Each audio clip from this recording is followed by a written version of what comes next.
Hello, magandang umaga po mga kababayan. Ako po si Parak TV at ngayon po ay pag-usapan po natin itong si dating Secretary ng Agriculture, Manny Piñol, sa kanya pong isang talumpati. Sinabi niya po dito ang tunay na kalagayan ng Pilipinas at kung bakit tayo nagkaganito. At eto, meron po talagang gustong maging presidente ng maaga. Pakinggan po natin ang kanyang talumpati at bibigyan po natin ng reaksyon. My dear people, mga minamahal kong kababayan, I have to give you a national perspective of politics today so that you will understand, ma-translate natin sa ating lokal na politika. We are a nation in crisis. Ang utang natin is 16.3 trillion pesos. Ang popularity rating ng ating presidente is 14%, the lowest by any president in modern times. Divided ang ating bansa. Nag-aaway ang Kampo Marcos at Kampo Duterte. Why did it come to this? Bakit nangyari ito? Sapagkat merong isang tao na napakaaga gusto nang tuparin ang kanyang ambisyon na maging presidente ng Pilipinas. Ang unang ginawa nila, People's Initiative, they wanted to amend the Constitution so that we will shift from presidential to parliamentary and he can be appointed Prime Minister. Hindi nagtagumpay yun, 26 billion ng gastos. Gumawa sila ng bagong programa, ayuda. Etong mga perang binibigay sa inyo, hindi tutulong sa mahihirap. Ito ay pambili ng boto natin para yung kanilang kandidato sa lokal ngayong eleksyon ay mananalo in preparation for 2028. Hindi pa rin nakontento, they impeached Sara Duterte. Hindi pa rin nakontento, they exiled the former president to The Hague to be tried by a foreign court. My dear friends, all of this have bearing on our local politics.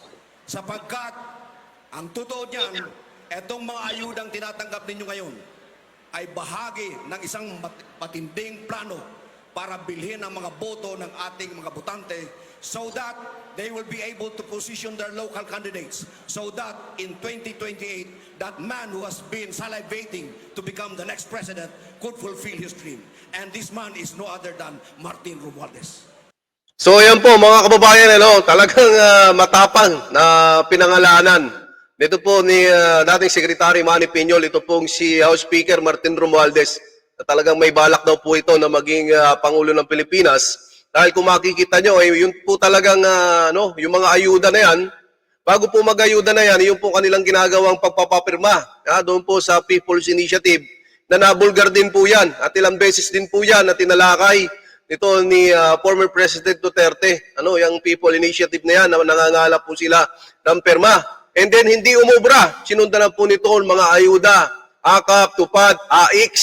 Na ang balak daw po nila nito ay para makaposisyon dito sa mga local government natin.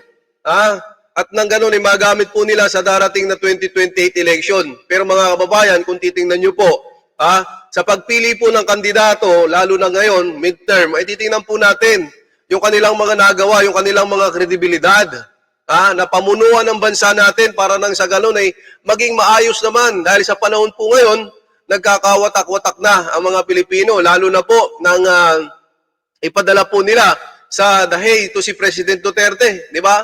Maraming mga Pilipino ang gustong pabalikin ang ating President Duterte dito sa bansa natin dahil ang lahat daw po ng ito ay illegal kidnapping at puro pamumulitika. Tapos, mga kababayan, nakikita nyo naman na yung mga budget natin, lalong-lalo na ito ng PhilHealth na kanilang pinakialaman, ay pinababalik na ng Korte Suprema. Ayan, may mga issue rin tayo ng flood control, PDIC. Napakarami pong issue sa panahon na ito. At ito rin gobyerno na to, yung may pinakamaraming isinampa doon sa Supreme Court para mabigyan po nila, para maayos po nila yung mga kabalbalan sa gobyerno natin. Nakakalungkot nga lamang po, mga kababayan, na habang naghihirap po yung mga mamamayang Pilipino, sila, nakakatatlong taon na, patuloy pa rin po silang nangangako. Nangangako po sila na pabababain ang mga presyo ng bilihin, pero kung titingnan nyo naman, hindi naman po halos nagbabago. Marami po silang mga pangako nitong 2022 na hindi po natupad. At ngayon, midterm election, isama po si Mr. President at ang kanyang Team Alcancia na umiikot po, itong Team Alyansa ng Bagong Pilipinas, umiikot po yan sa buong Pilipinas at nangangampanya. Pero ano po ang sigaw ng tao?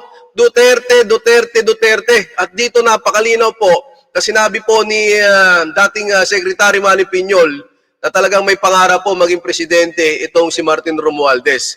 Ako po ay may katanungan sa inyo, no? Kung maglalaban po ba itong si Vice President Inday Sara Duterte at ito pong si House Speaker Romualdez sa 2028 election, sino po ba sa palagay ninyo ang mananalo? Sino po ba sa kanilang dalawa ang may napatunayan na sa mga Pilipino? So ito po, tituloy po natin ang video. I am not going to gamble the future of my children. I am not going to gamble the future of our province. Kaya nung magdesisyon ako na tumakbo bilang gobernador, gumawa ako ng programa to create an independent, virtual independent province of North Cotabato. Agriculture, productivity, food sufficiency, jobs for our people, health, at lubos sa lahat, scholarship for our children. My dear friends, we will focus on agriculture. There is no other way. Ang palay ngayon, 15. Ang bigas, 60. Hindi pwedeng magpatuloy yan. We have to do something about it. And we have to come up with a program to stop this. By doing improvements in agriculture, we have to go back to the basic. Hydrology study, soil analysis, and then we support our farmers by starting what I call corporate governance. Makikialam na ang provincial government sa pamamagitan ng provincial economic enterprise in buying the palay of your tatay and nanay sa magandang presyo at ibenta natin sa lokal na palengke sa magandang presyo. We will also support our corn farmers by buying their corn at a good price and, of course, selling feeds, supporting our livestock and our poultry programs. We have to go back to the basic issue of sending our children to school for free. We have to go back to the basic service of government to provide health, libreng ospital na ginawa na natin noong akong gobernador ninyo. So ayan po mga kababayan, napakalinaw. Talagang pagka yung isang politiko, talagang tatak Duterte, alam na alam niya kung paano po papatakbuhan yung bansa natin. Lalong-lalo na po ngayon, namumroblema po tayo dito po sa kilo ng bigas natin na napakamahal. May mabibili po ngayon 52, 54, 56, 58 hanggang 60. Pero ang kilo ng palay, mga kababayan, 15 pesos. Kasi alam niyo kung bakit marami ho kasing mga imported na pumapasok sa bansa natin, no? Mga agricultural product na imported, ang pinupunto lang naman dito ni dating Secretary Manny Piñol ay tulungan natin yung mga farmers natin, no? Para nang sa ganon umunlad din sila at bumaba kasi agricultural country po tayo. No, sa kung tutuusin, hindi po dapat ganyan kamahal ang bigas po natin. Kung natatandaan ko po noong panahon po ni Pangulong Duterte, may nabibili pa po ako noon 45, 44, 46. Pero ngayon hindi nyo na po makikita yon. Meron mang medyo mababa pero hindi ko po gusto yon. Hindi ko po gusto sa panlasa. Kaya nga po, itutuloy lang po natin yung mga back to basic nga naman. No?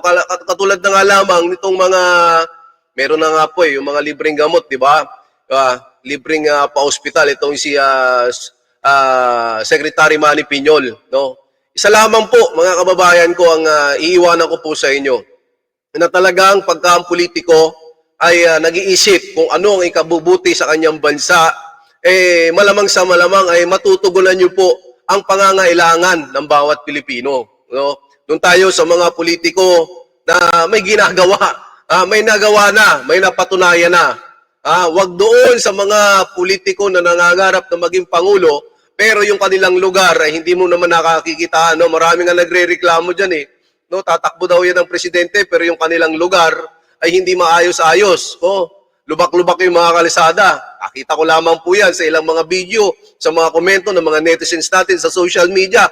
At malaking bagay po itong social media na nagagamit natin para po nang sa ganon, mapakita po sa mga Pilipino kung ano po talaga ang kinakalagyan ng mga kanilang mga lugar. piliin po natin, mga kababayan, yung mga kandidato na may napatunayan na. At sa atin pong pagtatapos, huwag po natin kakalimutan ang Duterte. Doon po sa Siyam na PDP ay kasama na rin po ito pong si Doc Richard Mata. Uulitin po natin ang kanilang mga numero, baka po nakakalimutan nyo. At ilagay nyo na rin po sa inyong mga listahan. Para nang sa ganon, isulat nyo dyan sa pader ng bahay nyo para pagboto nyo, hindi na kayo magdadala ng listahan. Muli, number 10, Atty. Jimmy Bondok. Number 22, Senator Bato de la Rosa. Number 28 po natin, Mr. Malasakit, Senator Bongo. Number 30, Atty. JB Hinlo. Number 34, Atty. Raul Lampino. Number 38, ang aking idol, si Congressman Rodante Marcoleta. Number 53, si Pastor Apollo Kibuloy. Number 56, Atty. Vic Rodriguez, Philip Salvador, and Doc Richard Mata. So yan po ang bumubuo sa 10 kandidato ng ating PDP. Mabuhay po kayong lahat, mga kababayan, at itong panahon na ito po yung pagkakataon, mga kababayan, na ipakita natin ang lakas natin sa social media dahil marami po akong nakikita ng mga survey na nangunguna na po ang ating PDP. Kaya bantayan po natin ang ating mga boto. Ayan. At iniinggan nyo po kayo na bumoto po kayo. Kahit po yung mga nasa online, magparehistro po kayo. Magamit po natin ang ating nag-iisang karapatan para hindi po manakaw ang ating nag-iisang karapatan. Uli, ako po si Parak TV. Magandang umaga po at mapagpalang araw po ng linggo. Mabuhay po ang Pilipinas at ayusin po natin ito. Salamat po.